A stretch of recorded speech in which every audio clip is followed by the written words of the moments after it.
They laughed when she walked in wearing a dress from a thrift store. They whispered when she couldn't afford the $500 plate at the charity gala. They called her the charity case of the class of 2014. But what Jessica Sterling and her circle of trust fund vultures didn't know was that Clara Mitchell wasn't just leaving town in tears that night. She was leaving to build an empire. 5 years later, the woman they mocked for being broke didn't just walk back into their lives. She bought the building they were standing in. And the man on her arm. He wasn't just rich. He was the man their husbands worked for. This is the story of the ultimate payback. The invitation had felt heavy in Clara Mitchell's hands for weeks. A thick, cream-colored cardstock embossed with gold leaf. The St. Jude's Prep 10-year reunion. The Plaza Hotel, New York City. Most people would see a party. Clara saw a battlefield. At 28, Clara was tired. Not the kind of tired a good night's sleep fixes, but the bone-deep exhaustion of working 2 jobs to keep a leaky roof over her ailing mother's head in Queens. She worked days as a paralegal for a mid-tier firm that paid peanuts and nights catering events for the very people she used to go to school with. She shouldn't have gone. She knew that. But there was a foolish, flickering hope inside her, a desire to prove she had survived, even if she hadn't thrived. "Just go, Clara," her mother, Martha, had wheezed from her recliner, adjusting her oxygen tube. "You were the scholarship kid, the smart one. Don't let them think they beat you." So, Clara went. She wore a black dress she'd found at a consignment shop in Brooklyn. It was a Diane von Furstenberg wrap dress, at least 4 seasons old, with a tiny, almost invisible mend near the hem. She had polished her scuffed heels with a Sharpie and pulled her hair back into a severe bun to hide the lack of a professional blowout. As she walked into the grand ballroom of the plaza, the air hit her, a mix of expensive perfume, stale ambition, and chilled champagne. The chandeliers overhead seemed to judge her. "Oh my God, is that Clara?" The voice was shrill, cutting through the ambient jazz like a serrated knife. Clara froze. She knew that voice. It belonged to Jessica Sterling, née Holloway. Jessica was holding court near the ice sculpture, surrounded by her usual entourage, Becca Thornton and Whitney Price. They looked exactly as they had in high school, only more expensive. Jessica wore a shimmering silver gown that probably cost more than Clara's annual rent. On her finger sat a diamond the size of a quail egg. Clara straightened her spine and walked over. "Hello, Jessica." "Becca." "Whitney." Jessica turned, her eyes scanning Clara from head to toe. It wasn't a look of recognition. It was an appraisal. "Clara? Wow, you actually came. We were taking bets on whether you could afford the ticket." The group tittered. Becca covered her mouth, pretending to cough. "I managed," Clara said, her voice tight. "It's good to see you all doing well." "Well?" Jessica laughed, clinking her glass against Whitney's. "Darling, Brad just made partner at Goldman. We're closing on a summer place in Sag Harbor next week. And you? Still living in that, what was it? That basement in Astoria." "Queens Village," Clara corrected, her face heating up. "And I'm a paralegal." "A paralegal," Whitney repeated, testing the word as if it tasted sour. "That's quaint. Very Erin Brockovich of you. Without the Julia Roberts budget, obviously." Clara felt the familiar sting of tears pricking her eyes, but she refused to blink. "I like my work. It's honest." "Honest doesn't pay for a blowout, clearly," Jessica whispered, loud enough for the table to hear. She stepped closer, her voice dropping to a faux sympathetic tone. "Look, Clara, seriously, if you need help, I have a maid who's looking for an assistant. It's mostly scrubbing toilets, but I hear the tips are decent. The humiliation was a physical blow. It wasn't just the words. It was the audience. People were watching. Brad Sterling, Jessica's husband, the golden boy of St. Jude's, was standing nearby, swirling his scotch, looking at Clara with a mix of pity and disgust. "I'm fine, Jessica," Clara said, turning to leave. "Wait!" Jessica called out. She reached out, ostensibly to grab Clara's arm, but her hand slipped. The glass of red wine in Jessica's hand tipped forward. Time seemed to slow down. The dark, crimson liquid arched through the air and splashed violently across the front of Clara's consignment store dress. It soaked instantly into the cheap fabric, spreading like a gunshot wound across her chest. The ballroom went silent. "Oops," Jessica said, her mouth curving into a cruel little smirk. "My bad. But honestly, Clara, that dress was a disaster anyway. I probably did you a favor." "You did that on purpose," Clara whispered, her hands trembling as she held the wet fabric away from her skin. "Don't be dramatic," Jessica snapped. "It's just wine. Send the bill to Brad. Oh, wait." She leaned in, her eyes glinting maliciously. "You probably don't have a dry cleaner, do you? Just throw it out. It smells like mothballs anyway." Laughter. Rippling, cruel, unrestrained laughter erupted from the circle. Brad chuckled, shaking his head. "Come on, Jess, don't play with the help." Clara looked around the room.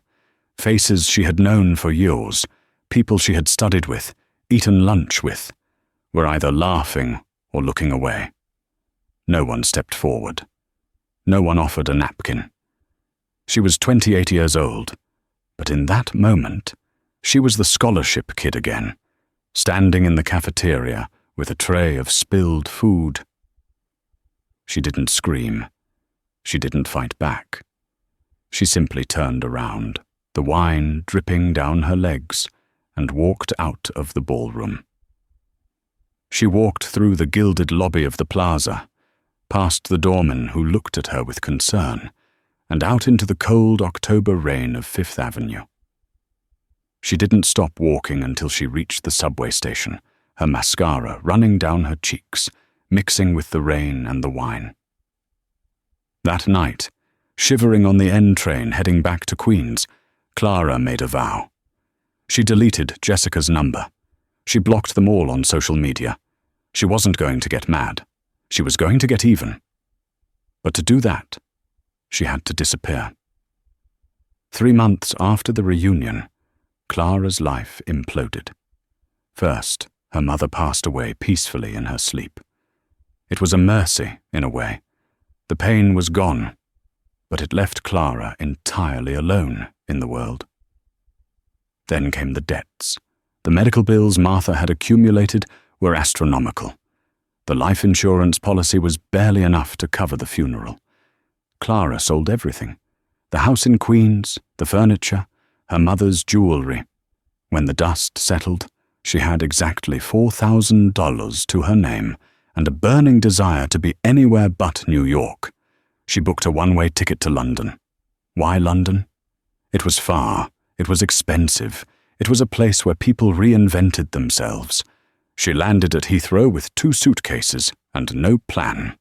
For the first 6 months, she scraped by. She rented a tiny room in a shared flat in Brixton that smelled of damp wool and curry. She worked under the table at a pub, pulling pints for tourists, and took night classes in finance, using the last of her savings. She was hungry, tired, and lonely, but she was free of the ghosts of New York. One rainy Tuesday in November, Clara was closing up the pub. It was a miserable night, the kind of London rain that soaks through your bones. The streets were empty, save for a black luxury sedan stalled in the alleyway behind the pub. Clara locked the back door and pulled her hood up, intending to walk past. But she saw a man leaning against the hood of the car, clutching his chest. He was tall, wearing a bespoke suit that was currently being ruined by the rain. He looked pale, his breathing ragged. Clara's instinct kicked in. She dropped her bag and ran over. "Sir, are you all right?" The man looked up. He had piercing grey eyes, currently clouded with pain. He looked to be in his late 30s, perhaps early 40s. Handsome, in a sharp, dangerous way. "Phone. Dead," he gasped, his British accent clipped and strained. "Driver. Went for help. Hasn't come back." "Is it your heart?" Clara asked, grabbing his arm to steady him as he swayed. "No," he gritted out. "Allergic reaction. Shellfish. Cross-contamination at dinner. EpiPen. In the car. Locked." He gestured to the sleek black door. He had stepped out for air, and the door had auto-locked behind him, with the keys and his medical kit inside. Clara didn't hesitate. "Move back." She looked around the alley. There was a discarded metal pipe near the dumpster. She grabbed it, the cold steel biting into her palm. "What are you—" The man wheezed. Smash! Clara swung the pipe with all her strength, shattering the driver's side window of the $200,000 Aston Martin. The alarm began to blare, echoing off the brick walls. She reached in, ignoring the glass, slicing her hand, and unlocked the doors. "Where is it?" she yelled over the alarm. "Glove box!" he choked out, sliding down to the pavement. Clara scrambled inside, ripping the glove box open. She found the yellow plastic tube. She capped it, swung around, and knelt beside him. "I'm going to do this on 3. 1, 2, 3. She jammed the EpiPen into his thigh. The man gasped, his back arching off the wet pavement. For a moment, they just stayed there in the rain. Clara kneeling in a puddle, glass shards in her hand, watching the color slowly return to the face of a complete stranger. 10 minutes later, the driver returned, frantic, holding a mechanic's tool. He froze when he saw the shattered window and Clara bandaging the man's hand with a strip of cloth ripped from her own scarf. "Mr. Hastings! Sir, I am so sorry, I couldn't get signal." The man on the ground held up a hand to silence him. He took a deep breath, sitting up. The swelling in his face was already going down. He looked at Clara. Really looked at her. "You smashed my window," he said. His voice was raspy, but the authority in it was unmistakable. "You were dying," Clara replied, shivering as the adrenaline wore off. "I figured you could afford a new window." A ghost of a smile touched his lips. "I can." He stood up, shaky but upright. He offered a hand to Clara. She took it, and he pulled her up. He noticed the blood on her palm where the glass had nicked her. "You're bleeding." "It's fine. I'm a bartender. I've had worse," she said, wiping her hand on her jeans. "You should get to a hospital." "I hate hospitals," he muttered. He reached into his jacket pocket, which was miraculously dry, and pulled out a business card. It was heavy, black, with silver embossing. No company name, just a name and a number. Gabriel Hastings. "I owe you a debt, Miss Mitchell. Clara Mitchell." "Clara," he tested the name. "You saved my life tonight. I don't forget things like that." "It's just decency, Mr. Hastings. You don't owe me anything." "I'm Gabriel," he corrected. "And in my world, everything has a price. What do you want?" Clara looked at him. She saw the cut of his suit, the car, the way the driver looked at him with terrified reverence. She thought of Jessica Sterling laughing at her wine-soaked dress. She thought of the paralegal job. She thought of the powerlessness she had felt her entire life. "I don't want money," Clara said, her voice steady despite the cold. Gabriel raised an eyebrow. "Then what?" "I want a chance," she said. "I'm smart. I'm capable. But the world I'm trying to break into has a door that's locked from the inside. I need someone to open it."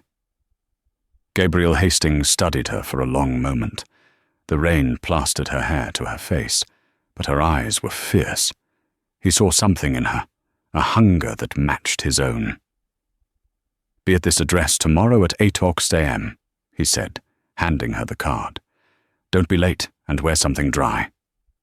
He got into the back of the shattered car. The driver nodded to Clara and sped off into the London night. Clara stood alone in the alley, clutching the black card. She didn't know it yet. But Gabriel Hastings wasn't just a rich man. He was the CEO of Hastings Global, one of the largest private equity firms in Europe. He was a man known in the business papers as the Wolf of Canary Wharf, and Clara Mitchell had just joined his pack. The address Gabriel had given her belonged to a monolithic glass and steel tower in Canary Wharf, the financial heart of London. It was a building that screamed power, reflecting the grey sky and the ambitions of everyone who walked past it. At 7:55 a.m, Clara walked into the marble lobby. She was wearing her best outfit from her paralegal days, a charcoal grey suit that was a little too boxy in the shoulders, and had covered the cut on her hand with a subtle bandage. She gave her name at the reception desk. The polished receptionist looked down her nose at Clara, tapped on a keyboard, and then her eyes widened slightly. "Mr. Hastings is expecting you on the 45th floor. Top elevator on the left." The 45th floor was hushed.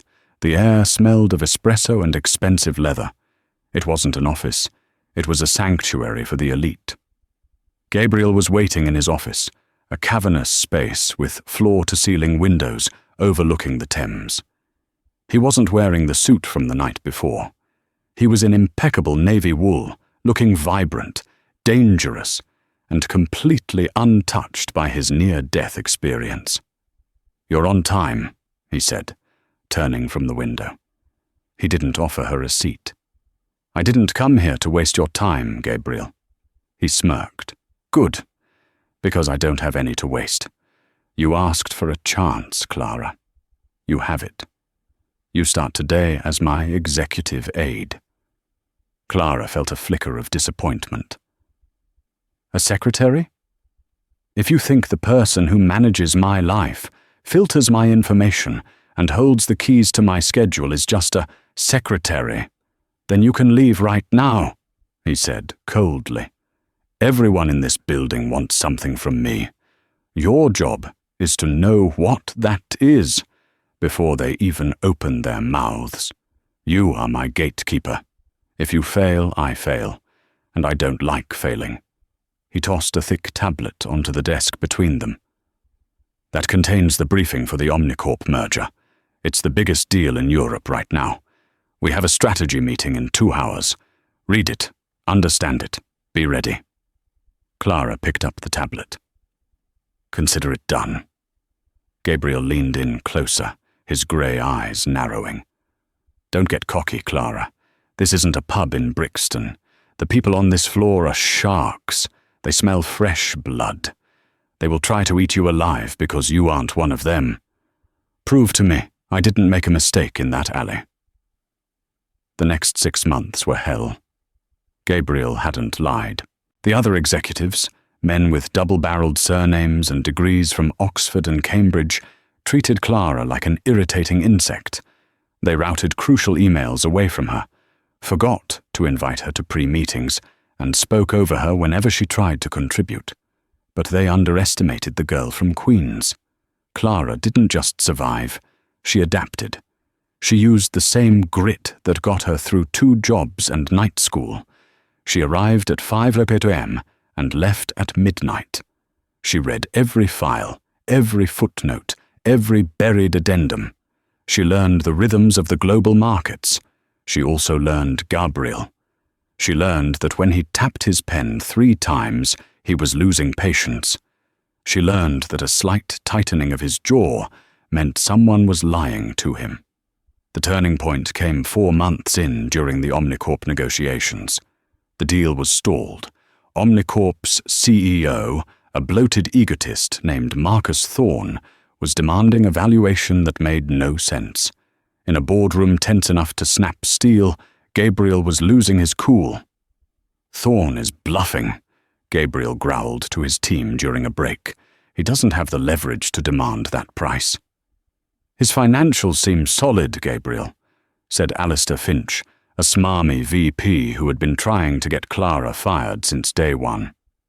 "We recommend taking the deal before they walk." Clara, standing in the corner taking notes on her tablet, saw something. A pattern she remembered from her paralegal days involving shell companies and hidden debt structures. She scrolled furiously through the data room files she wasn't supposed to have access to, but had hacked into weeks ago. There it was. A footnote in a subsidiary's quarterly report from 3 years ago. "He's not bluffing about walking away," Clara said, her voice cutting through the noise. "He's terrified you'll stay." Every head in the room turned to her. Alistair scoffed. "The assistant has an opinion. How quaint." Gabriel held up a hand, silencing Alistair. He looked at Clara with intense focus. "Explain." Clara walked to the main screen, plugging in her tablet. "Thorne isn't hiding profits to drive up the price. He's hiding debt. Massive, toxic debt parked in an offshore subsidiary in the Caymans called Project Horizon. If this merger goes through without that debt being disclosed, Hastings Global inherits $1 billion anchor."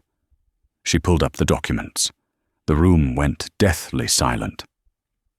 Alistair Finch turned pale. Gabriel studied the screen for a long minute. Then a slow, terrifying smile spread across his face. It was the smile of the wolf, sensing a kill. "Alistair," Gabriel said, his voice deceptively soft. "Why did my aide find this, and not my highly paid Vice President of Acquisitions?" Alistair sputtered. It was buried deep, Gabriel. No one could have—" "Get out!" Gabriel said. "You're fired. Clean out your desk." Alistair fled the room. Gabriel turned to Clara. The look in his eyes had changed. The assessment was gone, replaced by respect. "Get me Thorne on the phone," Gabriel ordered. "And Clara, sit at the table." That day, Clara didn't just earn her seat. She took it. 2 years later, the girl who had stood shivering in a London alley was unrecognizable. Clara Mitchell was now the Chief Strategy Officer of Hastings Global. She was 29, but she possessed the icy authority of a veteran titan of industry. The boxy suits were gone, replaced by tailored Alexander McQueen and Saint Laurent that fit her like armor. Her hair was a sleek, sharp bob. Her eyes, once quick to tear up at insults, were now dry, assessing and lethal. She and Gabriel were a formidable team. The business press called them the Crown and the Dagger. Gabriel was the public face, the charismatic force. Clara was the silent operator, the one who saw the angles no one else did. They moved together in a seamless rhythm of high-stakes finance, jetting between London, Dubai, and Hong Kong. They finished each other's sentences in negotiations and shared a silent language of glances in boardrooms. The dynamic had shifted imperceptibly.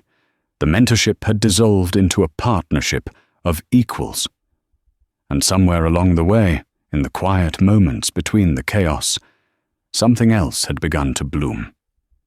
It wasn't a soft romance of candlelight and roses. It was a recognition of two similar souls, two people who had fought their way up from nothing, who carried scars, and who trusted no one but each other. They were in Zurich for the World Economic Forum, staying in the penthouse suite of the Dolder Grand Hotel, overlooking the snow-covered Alps and the glittering lake below. It had been a brutal week of defending Hastings Global against a hostile consortium of rivals who feared their growing dominance. They had just returned from the final gala. Clara was wearing a deep emerald silk gown that clung to her frame, a stark contrast to the wine-stained dress of 3 years ago. Gabriel poured 2 glasses of aged whiskey from the suite's bar. He handed one to her, his fingers brushing hers, sending a now familiar current of electricity through her arm. "We crushed them today," Gabriel said, loosening his black tie. He looked tired, but victorious.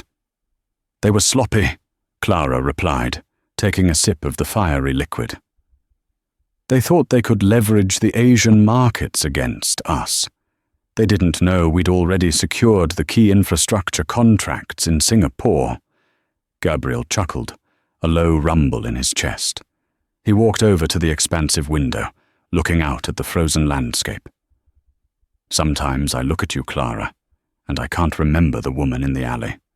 You've become terrifying." "Is that a complaint, Mr. Hastings?" she asked, moving to stand beside him.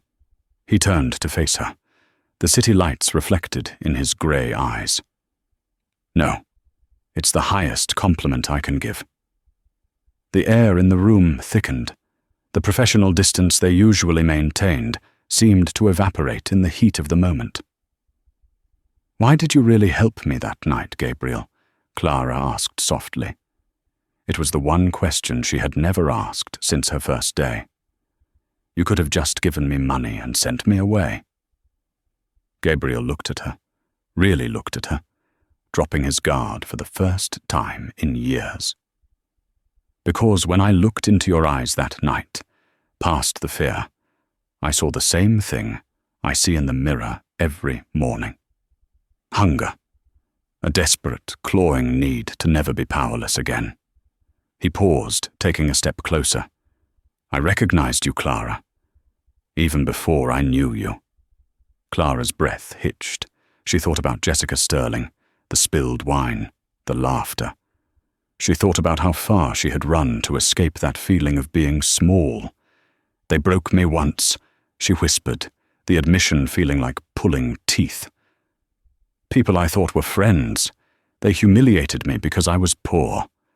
I swore no one would ever do that to me again." Gabriel reached out, his hand cupping her cheek. His thumb traced her jawline. "Tell me their names, and I will buy their world and burn it down around them." It wasn't an idle threat, it was a promise of devastation. "No," Clara said, covering his hand with hers. Her eyes were hard as diamonds. "I want to do it myself, but I need your help. I need to go back, to New York." "Then we go back," Gabriel said instantly. "But we don't go back as business partners, Clara." He took the glass from her hand and set it on a table without looking away from her. "I don't need an aide anymore, Clara. I don't even need a chief strategy officer. I need the other half of me." He didn't kneel. That wasn't their style. He stood tall, meeting her gaze as an equal. "Marry me," Gabriel said. It wasn't a question. It was a merger proposal of the highest order, an alliance of two superpowers.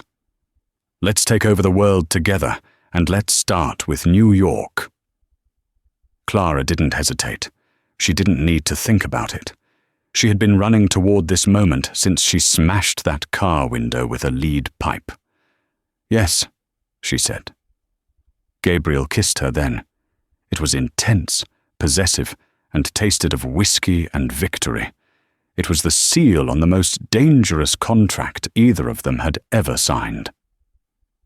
The next morning, the financial world woke up to two bombshell headlines. First, Hastings Global was relocating its headquarters to New York City, having just acquired the iconic Chrysler Building in an all-cash deal that shattered real estate records.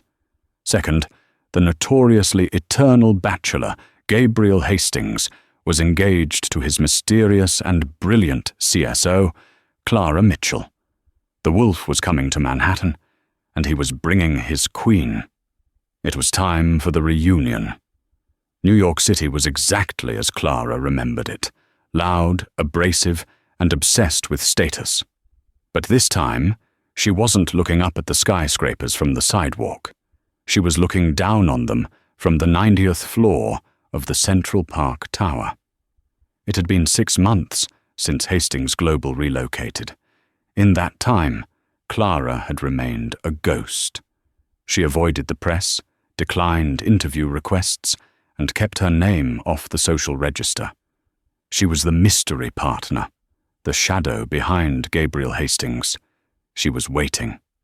On a crisp Tuesday morning in October, almost exactly 5 years to the day since the reunion, Clara sat in her glass-walled office at the newly renovated Hastings headquarters.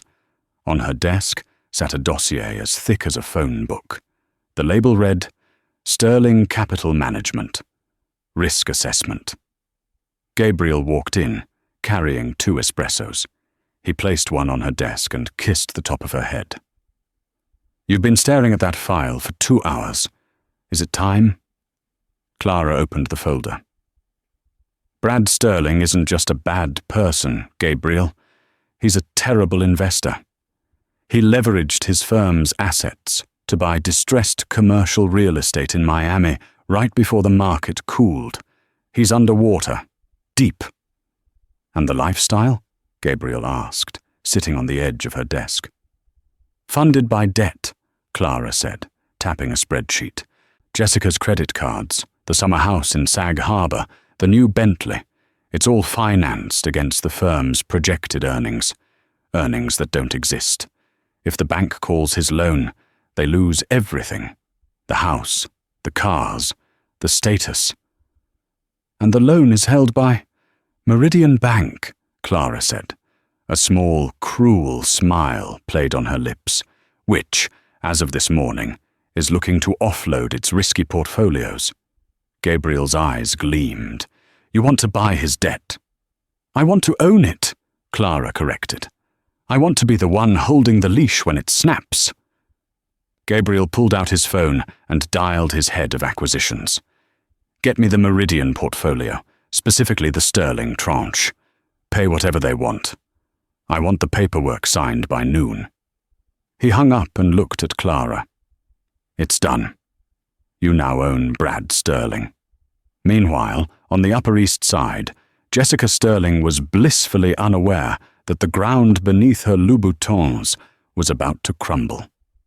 She was sitting in the VIP section of St. Ambrose on Madison Avenue, having lunch with Whitney Price. "The gala has to be perfect, Whitney," Jessica stressed, picking at her kale salad. "This is my first year as chairwoman of the Autumn Gold Ball. If we don't hit the fundraising target, the board will kill me." "Don't worry," Whitney said, checking her makeup in her phone reflection. "Brad says the market is robust. Everyone has money to burn." "Brad has been distant lately," Jessica admitted, her voice dropping. "He's always on the phone with the bank. He says it's just year-end restructuring, but he looks green. Anyway, I need a big ticket item. We need a diamond sponsor. Someone to drop $5 million to anchor the night." "What about that new firm?" Whitney asked. "The British one that just bought the Chrysler building? Hastings Global?" Jessica wrinkled her nose. "Gabriel Hastings. I heard he's a brute, a savage, and apparently he's engaged to some recluse nobody has ever seen. But money is money. Send them an invite." "I already did," Whitney said. "And guess what? Their office replied this morning. They aren't just buying a table. They want the diamond sponsorship. $5 million. Jessica nearly dropped her fork. $5 million? Are you joking? Dead serious. The check is already in escrow. But there's a condition." "What condition?" "The CEO and his fiancée want anonymity until the night of the gala. They want a dramatic entrance. They're calling it their American debut." Jessica clapped her hands, delighted. "Oh, I love drama. It's perfect. We'll market it as the Mystery Billionaires. It will drive ticket sales through the roof. Finally, something goes right." She took a sip of her champagne, toasting to her own success. She had no idea that she had just invited her executioner to dinner. The Autumn Gold Ball was the event of the season. Held in the Temple of Denda at the Metropolitan Museum of Art, it was a sea of black ties, designer gowns, and flashing cameras. Jessica Sterling stood at the top of the receiving line, glowing. She wore a custom red Vera Wang gown that she couldn't afford, charged to a credit card that was technically maxed out. Beside her, Brad Sterling looked like a man walking to the gallows.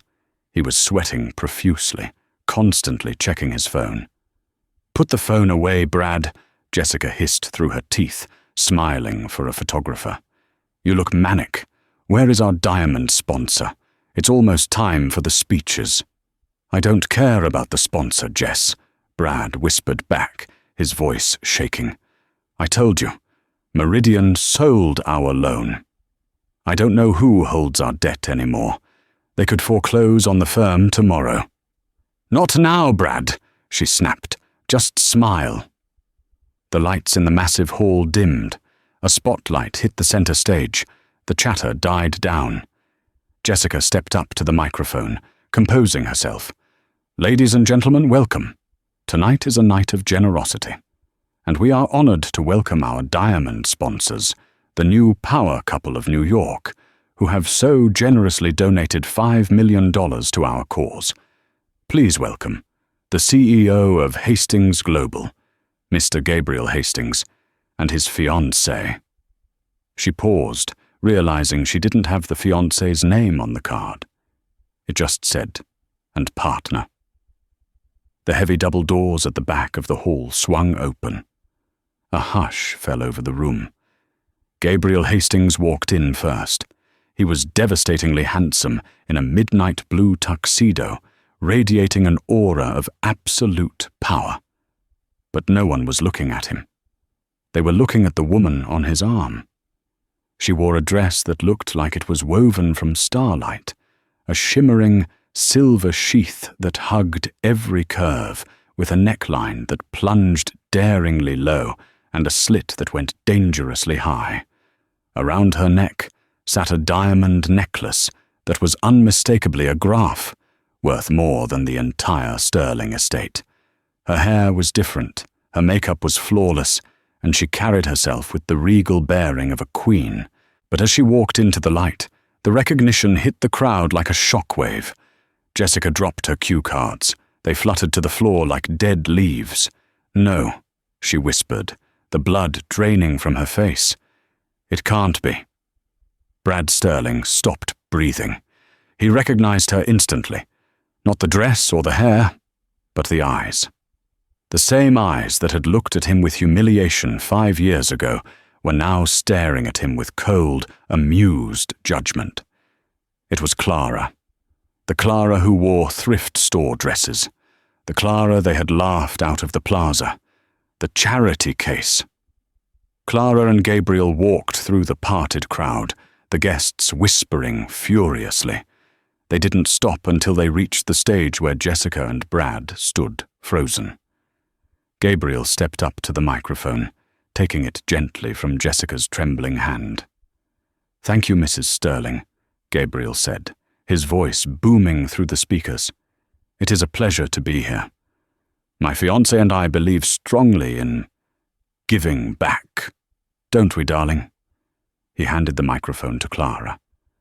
Clara took it. She looked out at the sea of faces, the same faces that had watched her leave the plaza in tears. She looked at Becca and Whitney, whose jaws were on the floor, and finally she turned to Jessica. "Hello, Jessica," Clara said. Her voice was crystal clear, magnified through the hall. "It's been a while. I love the dress. Red is so bold. But be careful with the wine. I hear it stains." A ripple of shock went through the room. Some people laughed, remembering the incident. Others just stared in confusion. Jessica couldn't speak. She opened her mouth, but nothing came out. Clara turned to the crowd. 5 years ago, I stood in a room very much like this one, and I was told I didn't belong. I was told that honest work doesn't pay for a blowout. And you know what? You were right." She turned to look at Brad Sterling. "Honest work doesn't pay for a blowout," she continued, her voice hardening. "But buying the bank that holds your mortgage, That pays for everything."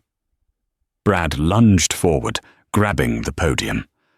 "What are you talking about?" he hissed, forgetting the microphone was on. Clara smiled. It was a terrifying sight. "I'm talking about Meridian Bank, Brad. Hastings Global acquired their distressed asset portfolio this morning, specifically the loan backing sterling capital. I own your firm. I own your house. I own the debt on that Bentley you parked outside." The room gasped, a collective intake of breath that sucked the air out of the temple. "You're lying," Brad stammered, his face turning purple. "Am I?" Clara signaled to someone off stage. A waiter walked up, not with champagne, but with a silver tray holding a single blue folder. Clara picked it up and tossed it at Brad's feet. "The foreclosure notice," Clara announced calmly. "You're in breach of contract, Brad. You're insolvent. Effective immediately, Sterling Capital is dissolved to pay its creditors, which is me." She turned to Jessica, who was now crying, black mascara running down her cheeks, a poetic mirror of Clara's own tears years ago. "Jessica," Clara said softly, leaning in so the mic caught every syllable. "I believe you once offered me a job." "Something about scrubbing toilets?" Jessica sobbed, shaking her head. "The offer stands in reverse," Clara said coldly. "We're turning your Hamptons house into a corporate retreat. We'll need someone to handle the cleaning. I hear the tips are decent." Clara dropped the microphone. It hit the floor with a heavy thud that echoed like a gavel strike. She didn't wait for a response. She took Gabriel's arm, and they turned to leave. The crowd parted instantly, making a wide path for them, looking at Clara with a mixture of terror and awe. Brad Sterling collapsed onto the stage, clutching the blue folder. Jessica stood alone, the center of attention, humiliated in front of the entire New York elite. As they reached the exit, Gabriel leaned down to Clara.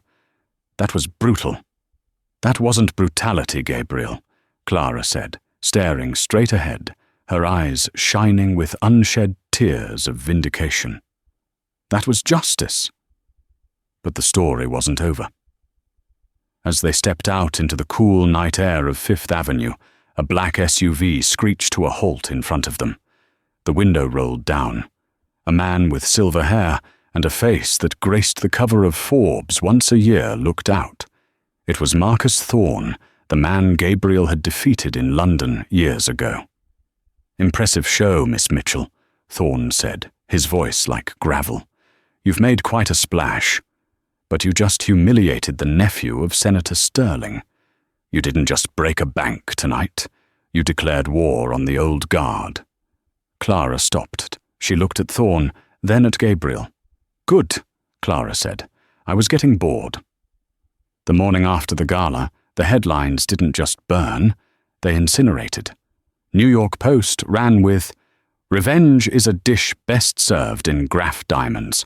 But while the public cheered for the Cinderella of Wall Street, the establishment was sharpening its knives. Marcus Thorne's warning proved prophetic. By noon, a subpoena arrived at Hastings Global. It wasn't from a rival firm. It was from the Senate Committee on Finance, chaired by Senator Cornelius Sterling, Brad's uncle, and one of the most powerful men in Washington.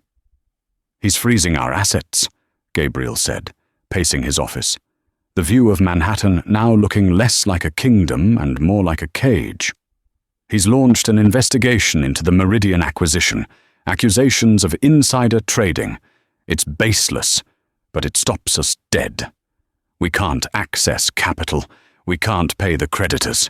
If this drags on for a month, we go under." Clara sat by the window, watching the rain streak the glass. She wasn't pacing. She was thinking. "It's a power play," Clara said calmly. "He wants us to come begging. He wants us to give Brad his company back and apologize publicly." "I will not apologize to that parasite," Gabriel growled. "I'd rather burn this building down." "We won't have to," Clara said. She stood up, walking over to her safe. She dialed in the combination, her mother's birthday, and pulled out a small, tattered leather box. It was the only thing she had kept from her mother's belongings, other than a few photos. "What is that?" Gabriel asked. "My mother never talked about her past," Clara said, running her thumb over the worn leather. "She told me she was an orphan from Ohio. She worked as a waitress, married my dad, and when he died, she scrubbed floors to keep us alive. But when she passed, I found this in her nightstand. I never opened the letter inside because I was too busy trying to survive." She opened the box. Inside lay a yellowed envelope and a heavy signet ring bearing a crest, a hawk holding a key. "I had the ring appraised last week," Clara said softly. "The jeweler nearly fainted. He said it belongs to a family that hasn't been seen in New York society for 30 years. The Blackwoods." Gabriel froze. "The Blackwoods?" "Clara, they owned half of Manhattan before the Rockefellers even laid a brick, but the line ended. The heiress, Margaret Blackwood, ran away in the 80s and vanished."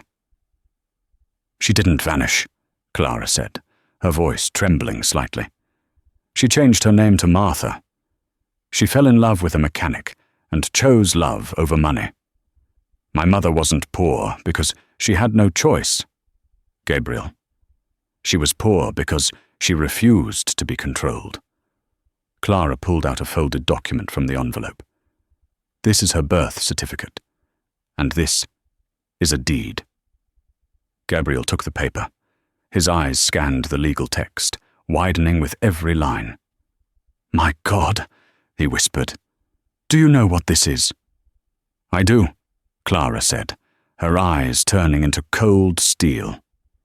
"Senator Sterling's entire political empire is built on the Sterling Tower in D.C. It's where his donors meet, where his foundation is based. And according to this," Gabriel looked up, a feral grin spreading across his face, "the land the Sterling Tower sits on is held in a 99-year ground lease. A lease owned by the Blackwood Trust. A lease that expired yesterday." Clara snapped the box shut. "Get the jet ready, Gabriel.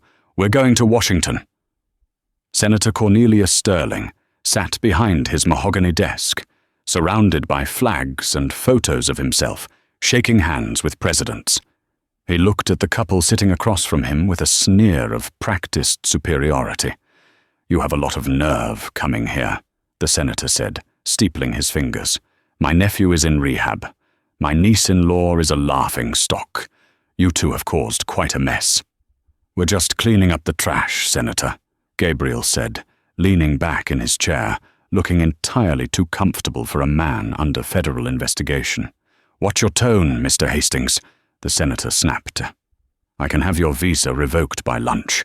I can bury your firm in so much red tape you won't be able to buy a stapler without a congressional hearing. Here is the deal. You return Sterling Capital to Brad, fully recapitalized. You issue a public apology. And you, Ms. Mitchell, you leave New York. Permanently." Clara laughed. It was a soft, dry sound. "You Sterlings really do have a limited playbook," she said. "Bully, bribe, threaten. It must be exhausting." "I am a United States Senator," he roared, slamming his hand on the desk. "Who do you think you are, you little—" "I am Clara Blackwood," she interrupted, her voice cutting through his bluster like a razor. The room went silent. The color drained from the senator's face. "What did you say?" Clara slid the birth certificate and the deed across the mahogany desk. "Margaret Blackwood was my mother. I am her sole heir, which means I am the sole trustee of the Blackwood estate." The senator's hand shook as he picked up the papers. He knew the seal. He knew the signature. This is impossible," he stammered. "It gets worse for you, Cornelius," Clara said, dropping the formality. "I had my lawyers look into the ground lease for this building, the Sterling Tower. It seems your father signed a lease with my grandfather in 1925. That lease expired 48 hours ago. You missed the renewal window because you were too busy launching a fraudulent investigation into my fiancé. Gabriel leaned forward. Which means, Senator, that as of this morning, you are trespassing on private property. We own the land, Clara said, and I don't like the tenant. I'm evicting you. You can't do that, the senator gasped, loosening his tie. My campaign headquarters are here, my archives. This will ruin me. Ruin is a strong word, Clara mused, pretending to think. I prefer restructuring. But I'm a reasonable woman. I'm willing to renew the lease. The senator slumped in his chair, defeated. What do you want? Clara stood up, smoothing her skirt. First, you will drop the investigation into Hastings Global immediately. Second, you will resign from the Finance Committee. Third, Brad and Jessica will vacate their Hamptons estate by Friday. I meant what I said about the corporate retreat. And? The senator asked, looking aged by 10 years in 10 minutes. And, Clara said, walking to the door, you will never, ever say the name Mitchell or Hastings again. If you do, I won't just evict you, Cornelius. I'll release the trust's files on how your father embezzled from the lease payments for 30 years. I have those records too. She opened the door and looked back. Have a nice day, Senator. 3 months later, Clara and Gabriel were married in a private ceremony in Lake Como. There were no press, no diamond sponsors, and no drama. Just them, the lake, and the quiet satisfaction of peace. Back in New York, the landscape had changed. Sterling capital was gone, absorbed into the Hastings empire. Jessica and Brad had moved to a modest condo in New Jersey. Jessica was reportedly working as a consultant for a department store, selling shoes. Clara sat on the terrace of their penthouse, reading a letter. What's that? Gabriel asked, walking out with 2 coffees. It's from St. Jude's Prep, Clara smiled.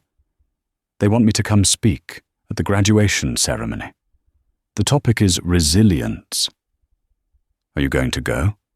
Yes, Clara said, putting the letter down. But not to brag.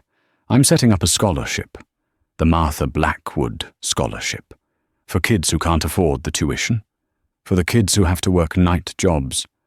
I want to make sure the next Clara doesn't have to wait 10 years to feel like she belongs. Gabriel kissed her forehead. You didn't just beat them, Clara. You replaced them. Clara looked out at the skyline. She didn't see enemies anymore. She just saw the city. No, she said softly. I didn't replace them. I just showed them that you can't judge a book by its cover, especially when that book owns the library. The end. And that is the story of Clara Mitchell, the woman they tried to break, only to find out she was made of steel. It's a powerful reminder that your current situation is not your final destination. People may laugh at your hustle, they may mock your struggle, and they may judge you by your bank account today. But keep working. Keep grinding. Because the wheel of fortune turns, and the person serving the coffee today might be the one buying the building tomorrow. If you enjoyed this story of ultimate payback and justice, please smash that like button. It really helps the channel grow. Don't forget to subscribe and hit the notification bell so you never miss a new story. And tell me in the comments, what would you have done if you were Clara? Would you have forgiven Jessica, or did she get exactly what she deserved? I'll be reading your answers. Thanks for watching.